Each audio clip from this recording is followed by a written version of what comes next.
Well, welcome to another National Bee Supplies video, and I've had a number of people at the various beekeeping shows that we go to ask me where we buy our beautiful hives from. And of course I've had to explain that all of our hives and our frames and our foundation are made here in our Devon factory. So I thought it might be worth giving you guys and girls a bit of a workshop tour just to show you how we make the hives and why we do things the way we do. So how do we go about turning that into this? You see here our timber comes in either 10 by 4 or 12 by 4 lumps, and the first job is to put it through our 48-inch band resaw and cut it into panels depending on what size we're looking for. As we're cutting it, we're sorting this timber, trying to maximise everything we can in terms of removing any knots and defects. The great thing about beehives in general is that they are ever decreasing sizes. So as we move down through the different widths, we can just keep cutting away, getting the very best we can out of this timber.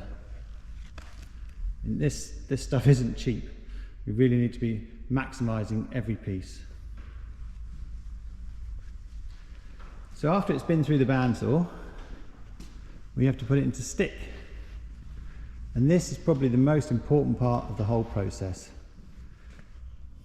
Now, it can be quite wet here on Dartmoor, so we stick all of our timber indoors in the workshop and in the storeroom next door.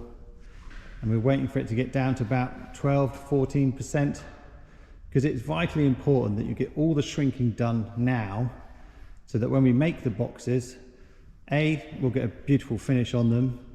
B, it helps to strengthen and stabilise the timber.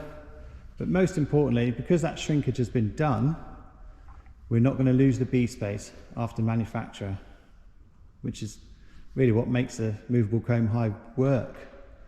If you can keep that bee space around the frames correct, it makes dealing with the bees so much easier. It sounds a bit weird to say, but beehives aren't really made for bees. Bees will live in any cavity you give them. Beehives are made for beekeepers. They should be easy to work, and that is down to proper seasoning of the timber.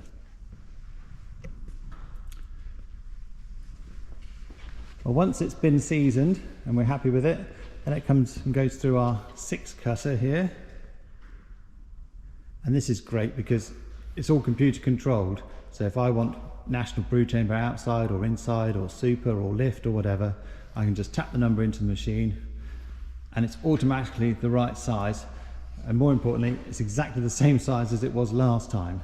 So we've got this great consistency through different batches, and this will give us a planed all-round finish, top, bottom and the 2 sides in one go.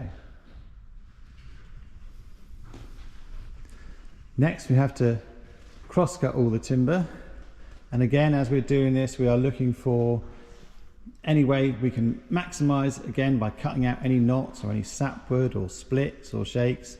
And sometimes it'll have to be, was a brood chamber outside, then it goes to inside, then a super outside, etc., as we're cutting through it. And we always cut all of our stuff 1/2 inch over length, because the stops on the saw can move, or you can get dust or muck in the stop, and then suddenly you're not cutting the right size. So we cut everything 1/2 inch over size, and then all of the pieces go through our double-ended tenoners, so we know that every piece is exactly the same length.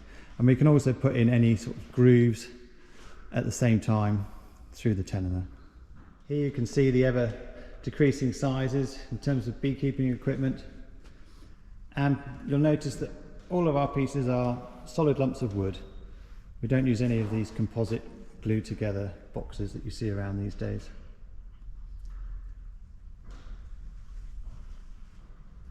Well, I hope that's been of some interest.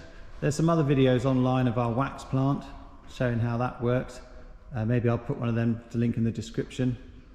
But that's the basics of how we go about producing these beautiful hives here in Devon.